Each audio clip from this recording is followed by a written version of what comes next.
And this is Outnumbered. I'm Harris Faulkner. Here today, Fox Business Network's Elizabeth McDonald, radio show host Meghan McCain, Democratic strategist Julie Rogensky, and today's #OneLuckyGuy. Went down the elevator with him. Co-host of FBN's After the Bell. He was all excited. He's also the host of Forbes on Fox. David Asman. Forbes on Fox with EMAC, by the way. Yeah, there you go. So I'm here with friends. It's great to have you both. Good to see you. Thank you. Your Thank you for tie being here. matches Julie's dress. We And you know, like and the look at her color cup. thing, I'm so excited. I know. And your mug. My mug, which I brought from home. Yes, thank you. Blush mauve or mauve, depending on where you're from. All right, we'll move on. We begin with the scandal that just won't go away. New revelations bolstering claims that pay to play was the order of the day at Hillary Clinton's State Department. Here's the newest information we have. A senior executive at the Clinton Foundation left nearly 150 telephone messages for Cheryl Mills, Clinton's top aide at the State Department, within a 2-year time frame. That's according to previously unpublished documents obtained by Fox News. The review of State Department call logs found no other individual appeared with anything like that frequency for volume. And this is newly released batches of emails showing major Clinton donors and officials getting VIP access to Clinton's State Department. Many of the requests revealed in exchanges between Hillary's close aide, Huma Abedin, and Doug Band, a top exec at the Clinton Foundation, including a request to grant the Crown Prince of Bahrain, who'd given $32 million to an arm of the Clinton Foundation, a face-to-face meeting with Hillary Clinton. Also, assistance for U2's Bono, who wanted use of the International Space Station for his band's concerts, and a top sports exec who gave millions to the Clinton charity, wanting help in getting a visa for a British soccer player with a criminal past. Bono's out-of-this-world request, not happening. And the one from the sports exec apparently went nowhere, too. The Crown Prince, however, did get his meeting one-on-one. Donald Trump says it is time to get serious. No issue better illustrates how corrupt my opponent is than her pay-for-play scandals as Secretary of State. The amounts involved, the favors done, and the significant number of times it was done require an expedited investigation by a special prosecutor immediately.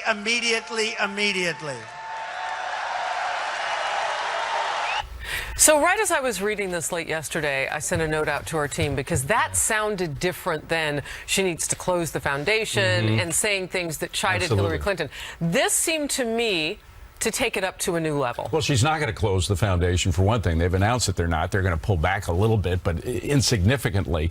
I mean, there's so many levels on which I agree with Donald Trump in terms of the special prosecutor. One, because the FBI is not going to prosecute. We know that because of what happened with the previous emails. Two, because the Justice Department is not going to do any serious investigation. A lot of people in the Justice Department are related to the Clinton Foundation. Cheryl Mills, by the way, is the intersection between what Hillary did at the State Department and the Clinton Foundation. She was the chief of staff of Hillary Clinton when she was State Department secretary. She was also on the board of the Clinton Foundation both before and after her work at the State Department. And she's the one who directed a lot of attention and sometimes funding and sometimes influence to people who were contributors to the Clinton Foundation, including, by the way, her husband or her live-in partner, the father of her 2 children, David Domenici, who's, by the way, the son of a Republican, Pete Domenici, the senator. He's involved in education efforts, and when Haiti, after the earthquake in Haiti in 2011, she suggested that perhaps some money or influence be shifted to his organization. So it's just the confluence of everything. When I used to cover Latin America for the Wall Street Journal, this was the definition of a banana republic, something where the government and the private sector elites were working together for these special deals. That's what it is. Yeah, and the focus is today on Cheryl Mills, Elizabeth. Yeah. I mean, 150 messages, you know, at that level across a 2-year time frame, when it puts everything else in pale in comparison, that's a lot. It's a lot, and coupled with the use of the private server in the basement of the Chappaqua home.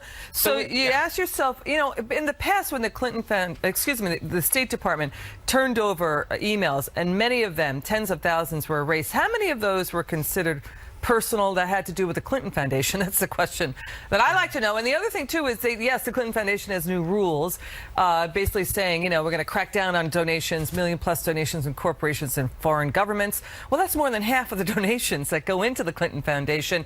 In the past, when the Clinton campaign has been saying this is all legitimate and above board, but now they're changing it midstream, right? So, Megan, I've heard you time and time again say, if Donald Trump gets to the point where he stays on a certain message that can resonate, he'll do well. This works well within the base. This works well maybe among a few of those Democrats who were more blue dog to begin with, who might be open to this. Does this play to independents? Does it play to millennials? I think it definitely plays to millennials and independents who are grossed out by politics in general, statistically. I also think this will play very well with Bernie supporters. I know so many people that are really waiting for this Julian Assange October surprise. Other than all of this is illegal and egregious, you have to ask, when Bono is comfortable enough sending a call to you in an email when you're like, I need the International Space Station at my concert with satellites and space people and whatever, like, that is a very tall order to be asking the U.S. government. And clearly, you have had pay to play in the past. You've greased the wheels. You have a relationship with the Clinton Foundation. So there's a lot to look on there. Sean Penn was one of the people. I mean, I can't think of someone I would. It's crazy. It's so egregious. The list is A-list if you were throwing like a big celeb dinner, but that's not what we're talking about. I've heard you time and time again, Julie, and I follow you on Twitter. I read what you write. You have not been happy about how the Clintons have handled this entire thing. No, well, look, I said on this couch last week, I think that when she became Secretary of State, the Clinton family should have put the foundation either in a blind trust or somehow separated themselves. The foundation does do good work. I just don't think it was appropriate for Bill Clinton, as a former president, to be involved in something where his wife was the Secretary of State and used to have optical problems like this. Well, she was involved too, though. Having said that, except for the Crown Prince of Bahrain, who perhaps may have gotten an audience with the Secretary of State based on the fact that he's the Crown Prince of Bahrain, I don't see that any action was actually taken by whom. Yeah, did it affect policy? The request was made by Doug Band. It may have been inappropriately made, but I don't see, except for the Crown Prince of Bahrain, again, who's a head of state or somehow involved in a high-ranking capacity in Bahrain, I don't see that she took action that reflected his request, and to me, that's the distinction. But can I say, this is kind of small potato stuff. I know it is a big name, Bono, et cetera, and the Bahrain.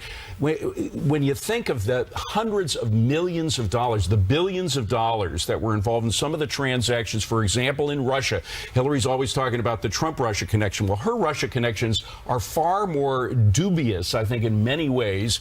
She was involved when she was State Department Secretary of starting this city outside of Moscow that they wanted to make into a new little Silicon Valley. She directed all of these big companies like Cisco to give $1 billion to set up this thing, and now the Russians are using it to create cruise missile guidance systems. And in fact, a lot of the Russians that were involved in that were contributors at the Clinton Foundation. That's big stuff. That's stuff that really needs to be investigated, I think, as Trump said, by a special prosecutor. Yeah, and I hear what you're saying, Megan. What you're talking about is the comfortability that some of these people would have, and you're also talking about access, which, I mean, if you're looking for a pay-to-play, I think your threshold is important.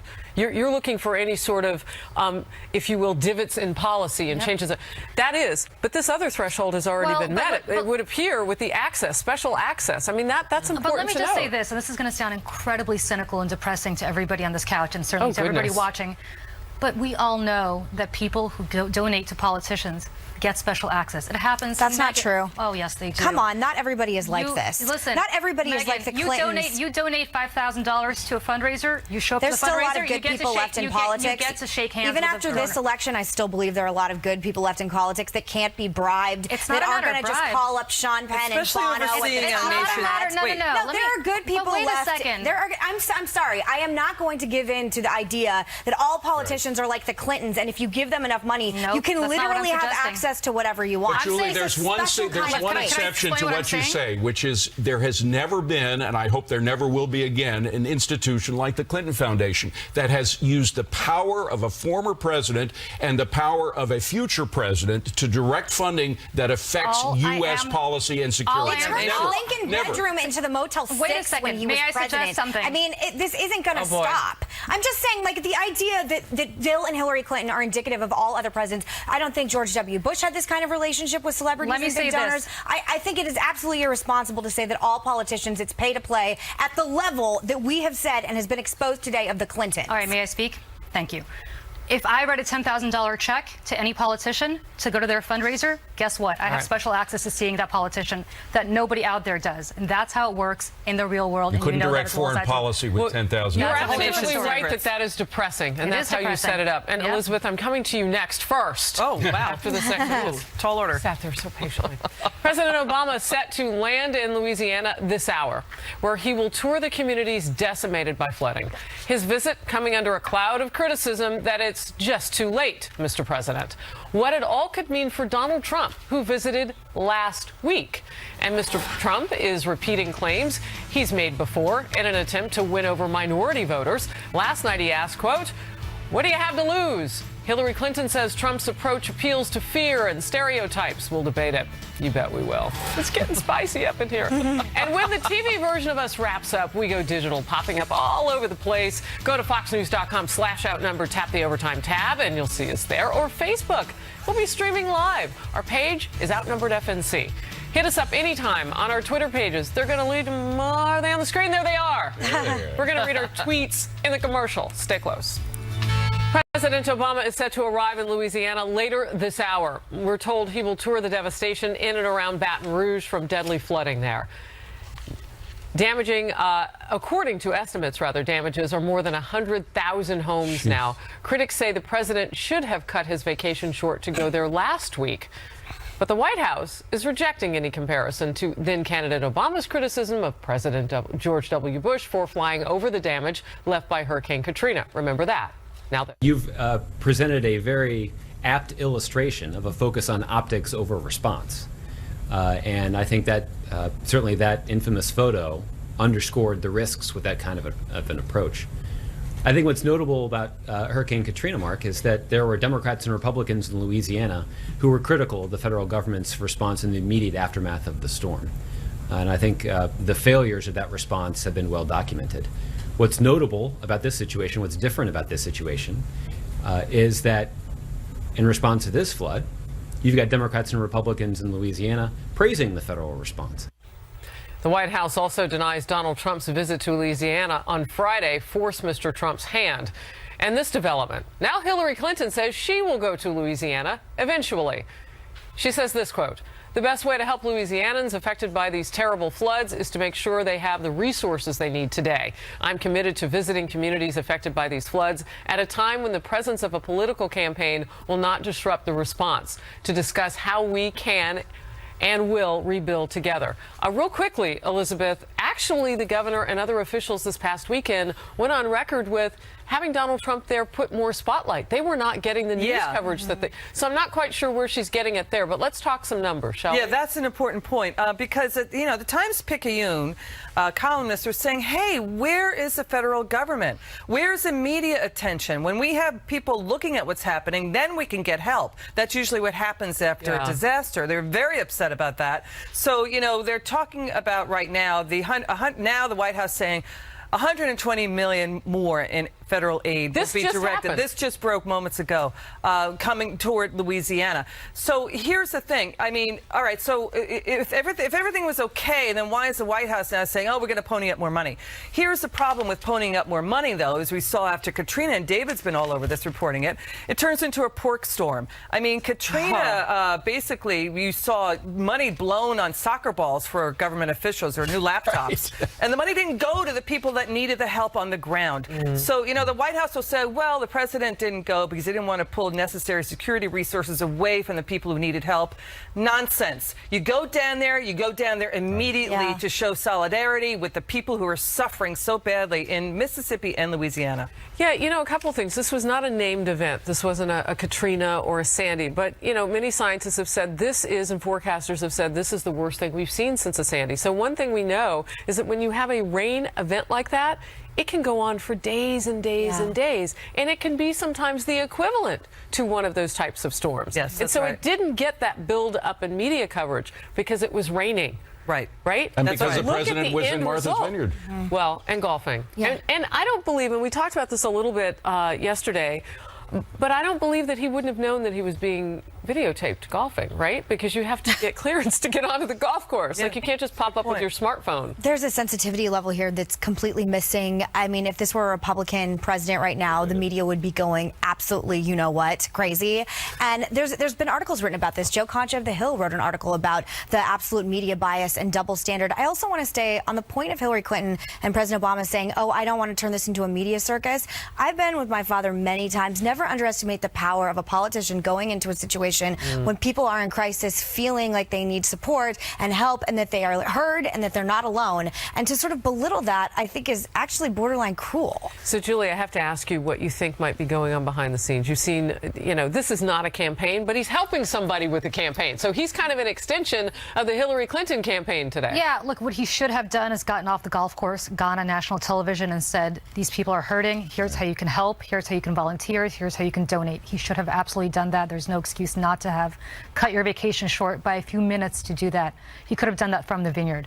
I will say the governor of Louisiana said that his coming down there would be counterproductive. At first he said because that, resources would have had to go. When the president travels, he doesn't travel alone. He could have Shut sat down in roads. a neighboring town, though, But or he could have flown over. There were a lot of options. He could have done that, but I think the most important thing would have been to speak to the American people and explain to them how they could help, how he was intending to help. What Why he do you was think gonna it didn't happen? I don't know, and I think it was a huge missed opportunity, and it was a screw up. And if I were advising him, I would have told him to do that. I think it's the least the president. Well, and could he's have not done. running. Remember, on the eve of the 2012 elections, right after Sandy here in New York, and even a Republican governor, Chris Christie, welcomed the president because he knew that the president would draw attention to the crisis that was happening in New Jersey. But that was after the story. It was when the cleanup was going on. But it was But that's remember, what this the is. whole point The is story was people last say, week. well, Same- it would be a same political situation. circus and everything. Yeah. It may be, but even a Republican governor was happy to see a Democratic president come to his state right before an election because he knew it would draw attention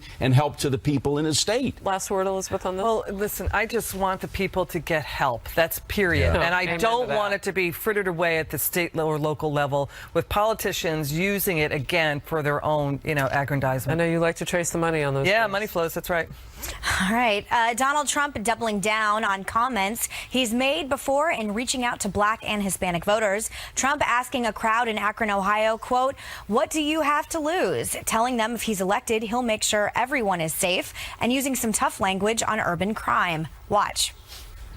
You could go to war zones in countries that we're fighting, and it's safer than living in some of our inner cities. They're run by the Democrats. What do you have to lose? You'll be able to walk down the street without getting shot. Right now, you walk down the street, you get shot. Hillary Clinton's campaign responding in a statement saying, quote, it could not be clearer how much African Americans have to lose under Donald Trump. He is doubling down on insults, fear, and stereotypes that set our community back and further divide our country. But again, this is not surprising. This is a man who questions the citizenship of the first African American president, has a disturbing pattern of courting white supremacists, and has been sued for housing discrimination on against communities of color. So I watched this speech by Donald Trump, and I actually think there were some hits and some misses. I want to go to you first. What do you think? Well, my wife came to the United States from a war zone, Nicaragua, in 1988. A hot war in Nicaragua in 1988. She came here to New York City when our crime rates were probably just about as bad as Chicago. We had 2,500 murders a year as opposed to 300 or 400 now. She saw and heard more action, more gunfire in our little apartment on 103rd in Manhattan than she did in Nicaragua from a war zone. So what he said about a war zone is exactly right. People who are in a war zone come to these cities that are troubled terribly by crime, and it is worse there than it is in places with a war zone. So I think her criticism of Trump is going to fall on deaf ears to those who actually have to live there and know what it's like to live there. The misses, I think, is that he keeps making these speeches in front of a predominantly white audience. I mean, Mac, I would love to see him in front of a diverse That's a good audience. point. That has actually been a point of It's- criticism. I But he think- needs to now walk it in front of a more diverse group of people. Yeah, Maybe that's coming. I think it's a valid point, and the protests will come too. I mean, be brave and go into, you're right, predominantly minority neighborhoods.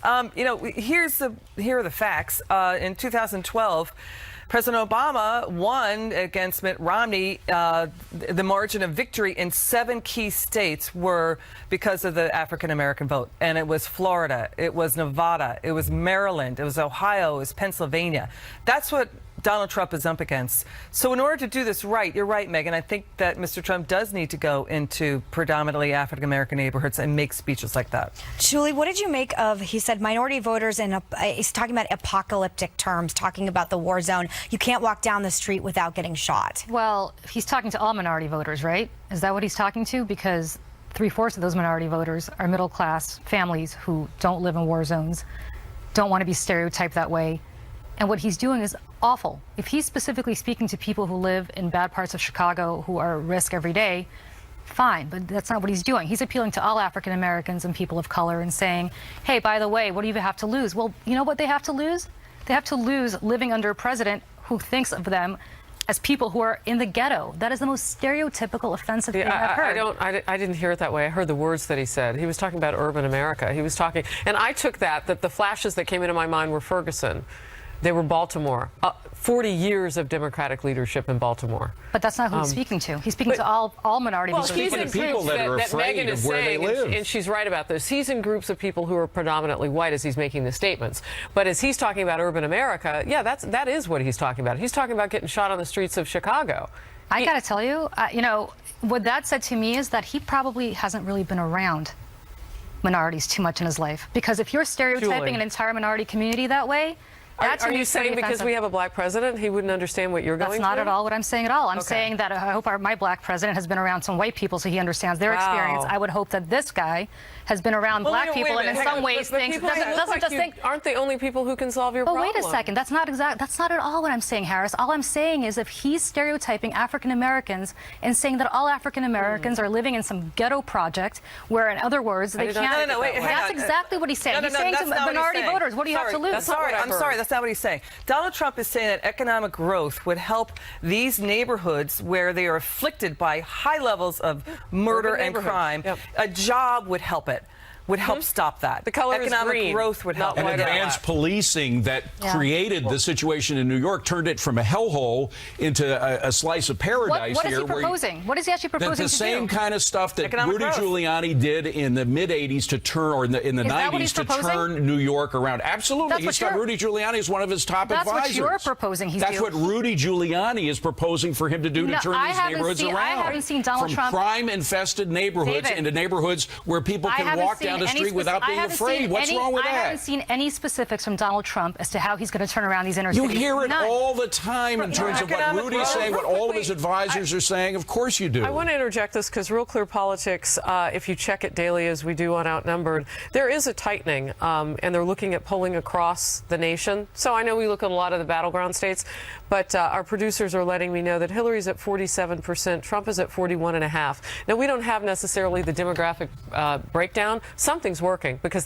those numbers are tightening, and it's only been a few days. Also, He's these been are- on message. These are very uncomfortable topics to talk about. I mean, I can't think of He anything brings I them want up. to talk about worse. It is actually very brave to even be having these kind of discussions on the stage that he has. I had wished Mitt Romney had done that more when he was running, so I can't criticize him on Well, this. 'Cause but at I least can he's- criticize because there have been conservative black leaders who come out and say, come to our neighborhoods. Don't just So he's speak in gotta front of answer white. that call He's been if he speaking in can. front of 97% white audience Yeah. about this message that would resonate And he in may. black communities. He's And he talking. may. He's talking to people in Milwaukee, 40 miles away from Milwaukee. Go to Milwaukee if you want to have that I agree. discussion. That I agree with you on. All right, Hillary Clinton joking about her email scandal on late night TV. This amid a back and forth between Clinton and former Secretary of State Colin Powell, who says she's trying to pin her server set on him. Are jokes really the way to go here, or are voters laughing it off too?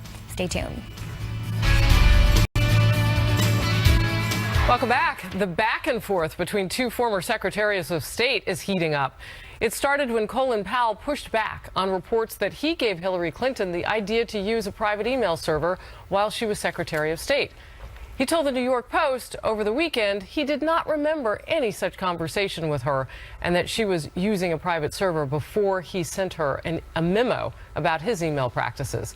He also said her team was trying to pin the entire scandal on him. Now the Clinton camp with this statement. Quote, Hillary Clinton has consistently taken responsibility for her decision to use a single email account. And as she has said for over a year now, it was a mistake and she regrets it, end quote. Meanwhile, Hillary Clinton joking about the scandal with Jimmy Kimmel.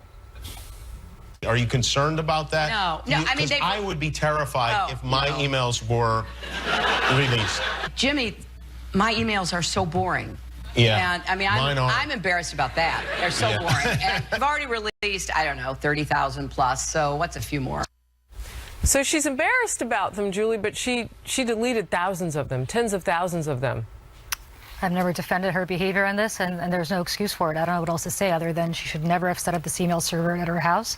She should have gone through the proper channels at the State Department. Blaming Colin Powell for it makes no sense to me, or not blaming, but saying this is precedented use. I don't really care what Colin Powell did. It doesn't excuse it and doesn't make it right. And Colin Powell, by the way, didn't do what she did. He didn't set up his own email server.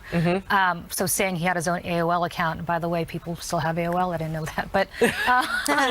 But having his own AOL account doesn't it's not the same. I mean, he was also using State Department email to the extent that he was using email. So there's no excuse for it. That's very candid. Yep. So does it matter to you? It doesn't matter to me because, as I keep saying, in the land of the blind, the one-eyed man is king. And right now she's my one-eyed woman because you're running against Donald Trump. It's so sad. You know, Colin Powell endorsed and voted for Obama, so I always think of him as likely to give cover to Democrats. So the fact that he is coming out right now and sort of throwing Hillary Clinton under the bus really says that she did something really wrong, really illegal, and he wants to step away from it as much as possible. Her joking about it, I bet the Iranian scientist that helped us spy on their nuclear program that ended up getting killed when he went back to Iran thinks it's hilarious. I bet Ambassador Stevens' family thinks it's hilarious to joke about this. It's so tone deaf. I don't know what audience she's talking to. And I don't understand when it became socially acceptable to go on late night shows and make fun of things where people have ended up losing their lives over it. I'm wondering what Bernie Sanders is thinking. The biggest political mistake, I think, in U.S. history is Bernie Sanders giving her a pass on the emails. Yeah. And Bernie Sanders is a serious guy. I think he's wrong on his socialism, but he's a serious guy. He must be kicking himself when he sees the serious and her laughing it off, as you say. Well, I just think back to boring. It wasn't boring. At the convention on the night that they were about to nominate her at the Democrat convention, and I said it looked like the smile emoji with the straight line. Yeah. I think it's his usual default expression. No, I mean, You know what? But even Jimmy Kimmel gets it wrong. It's not just emails; it's a use of a private server Jimmy in a Kimmel basement. is a comedian. He's Right, an I know, entertainment host. but this is the issue. It's more than a mistake. It's using a private server. But that's to where hide. she chose to go and talk about so this. So watch this now. Judicial Watch is going to have Hillary Clinton, under oath, written, and no follow-up. No follow-up questions. What are you going to follow up with? A post-it note? note? They can't sit there after the written set and follow up on it. So the question is, how many of those personal emails had to do with the Clinton Foundation? How many emails that we're going to see now have to do with the Clinton Foundation? A lot more than she said at first. But whether they were boring or not, I mean, does she think she was trying to save everybody from themselves on the boredom from a purely political situation here? If there is no legal ramification for her, politically, it doesn't matter, because if you have an issue with this, chances are you're already not voting for her. You've baked it in. It's baked in. It's not resonating unless you already. We'll see what's in the other 15,000 that just came out. We'll hold our powder on that and see what the news actually reveals. It's been a signature issue of his campaign. But now Donald Trump is postponing a speech on immigration this week. So is Trump changing his tune on the issue? Some are saying no way. We'll hear from the candidate and let you decide next. Donald Trump's campaign facing renewed questions about whether the GOP nominee is changing his strategy on illegal immigration. Trump's running mate, Governor Mike Pence, disputing that there's any kind of shift on the issue. Watch. Nothing's changed. I think what you're going to hear Donald Trump continue to do is give more and more detail to the policies that he's been advocating from the very beginning of this campaign. All right. Well, Trump himself was asked on the O'Reilly Factor last night whether he's reassessing his mass deportation strategy. Here's the response. I just want to follow the law. What I'm doing is following the law. We're talking about it. We're going to get rid of the bad ones. The bad ones are going to be out of here fast. And you know there are plenty of bad ones. Gang members, gang leaders. You look at Los Angeles, you see what's happening. They're going out fast. They're going to be out of here so fast your head will spin. As far as the rest, we're going to go through the process like they are now, perhaps with a lot more energy. And we're going to do it only through the system of laws that are in existence. And by the way, Bill, that are in existence. All right, this as Mr. Trump has postponed campaign events in at least 3 states, including his Colorado speech, which was on immigration. That was slated for Thursday. So, EMAC, this idea, first of all, of deporting all 11 million illegal, if there are 11 million, there may be even more than that. That was a boast that could never be finished. It could never, even no. Bill O'Reilly, who's not, knee-jerk anti-Trump, tried to talk him out of it. Say, look, you can't do it. There's just no legal way you could do it. And there would be such a hue and cry. There was such an outrage over it. You could see the media headlines and the TV footage of children being separated from their families. So is he getting the message now? Is Trump getting the message? Well, now, I'm not sure Mike Pence is a great spokesperson on this, watching it just now. Right. I think he's pretty ineffective just now. Julie, you must love it. Change, but more you must love it because they're squirming a little. It's not that they're squirming. You know who I feel sorry for? The millions of people who voted for Donald Trump because he promised them that he was going to deport 11 million people. They were lied to, they were misled, and by the way, you know who else I feel really sorry for? If you're Marco Rubio, you are banging your head against the wall and you're saying, are you kidding me? But Megyn, it's kind of all these promises. I mean, it's sort of like the promise that he's going to force Apple to make products in the United States, which of course would drive Apple out of business because everybody would get a Samsung instead for half the price. There's certain things he's promised that he can't deliver. He's got to deliver on the wall, I think, because he's made a signature piece of that. But this idea of 11 million deportations, you can't do it. Everybody told him you can't do it. Well, I'm fascinated that he's postponing this speech because this is literally the meat and potatoes of what his campaign has been built on since the beginning.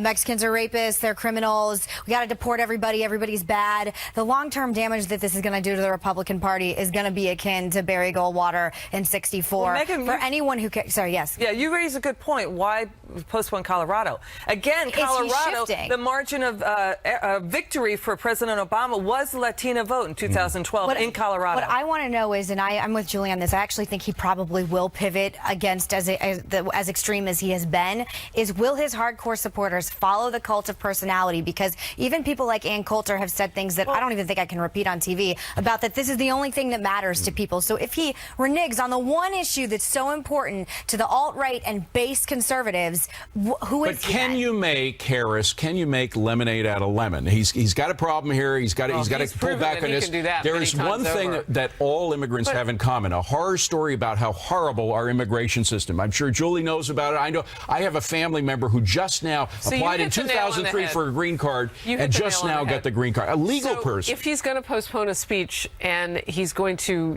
sharpen his message, whatever he's doing, he can possibly bring along those people who are staunch supporters based on that original "I'm going to deport everybody" comment, which he has been sharpening his message on. If he simply says, I'm going to fix the system the way it is now, and then I'm going to make it better, and this is how I'm going to make it better, and I'm going to make it safer, and this is how I'm going to make it safer. I mean, if he can go there, he wasn't there before. That actually is what we call progress. There can be change with progress. There isn't always progress with immigration, change. there are a lot of people, EMAC, who are trying to do it the legal way, like some of my family members. It took them 13 years to get a green card. Right. They don't want somebody to jump the line and get one like that. Yeah, it's unfair to the Latinos and other people who've come here legally, and they waited years to get in. I got to jump in for the tease. The presidential debates are just around a corner. Both candidates talking about how they're prepping for the showdown with a bit of snark tossed in from one of them. We'll show you coming up.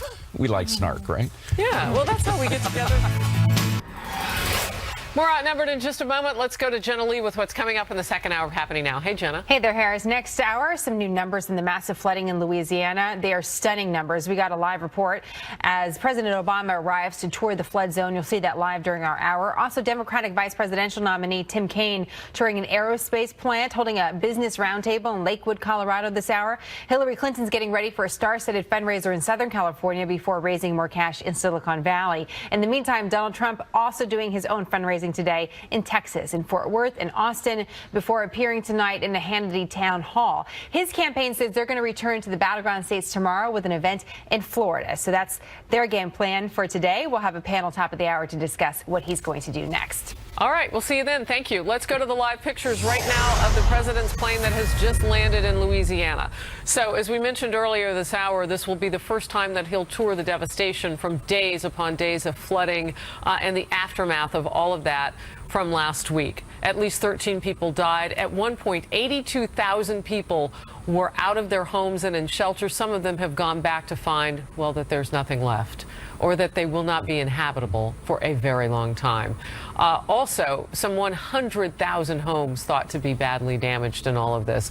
We learned also atop this hour that the White House is putting forth $120 million in aid to Louisiana as the president deboards, and that scene starts to take shape. We'll take you there live. For now, the first presidential debate is set for a bit more than a month from now. And last night, Hillary Clinton spoke out about how she is preparing to take on her Republican rival, Donald Trump.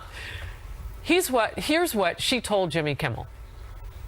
You have to prepare, but I watched a lot of his debates during the primaries, and he insulted all of his opponents. He insulted all of the moderators, insulted, I guess, about 80% of the American people and the rest of the world. I want to take it seriously. I want to talk about what I think we can do and how important it is. But you've got to be prepared for, like, wacky stuff comes at you. And I am drawing on my experience in elementary school. Meanwhile, Trump told Bill O'Reilly last night that he does not know how the debates will turn out, but he's looking forward to them since he is the one that survived all the primary debates when it comes to his own tone. Watch. You're going to be the guy you were in the Republican, boom, take no prisoners, or are you going to be a little bit more measured? Well, I don't want to really say that. I'm not sure exactly which way I'm going to go, but I may be the way I was, and I may be a much different person. I can't tell you. All right. I don't think I'd tell you. You know what? If I knew, I don't think I'd tell you, frankly.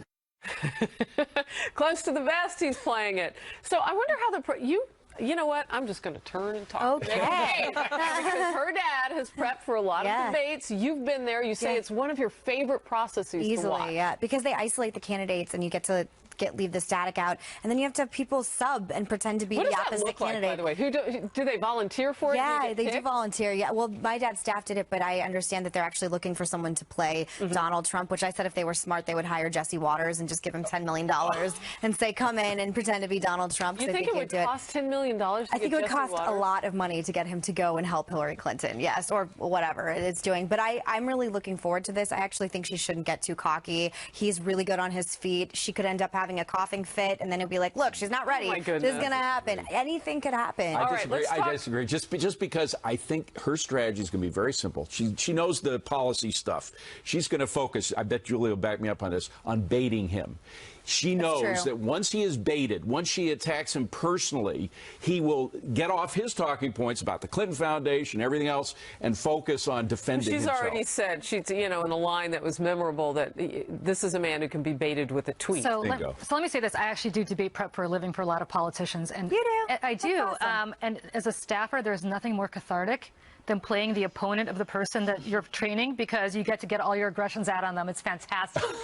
But I will say, and I also know some of the people who are doing her debate prep, she has got an amazing, very disciplined team. And the way you put this together. Who's playing Donald Trump? I don't know, and I don't know that they know. But, she has a team that's very, very methodical. And what they're going to do is they're going to go through 20 iterations of what could potentially happen and run her through the paces. But again, she's going to have somebody. I got to step in with breaking news because it changes everything, as Shepard Smith says. And this is the president coming down now to greet the dignitaries. The governor there, you see, of Louisiana.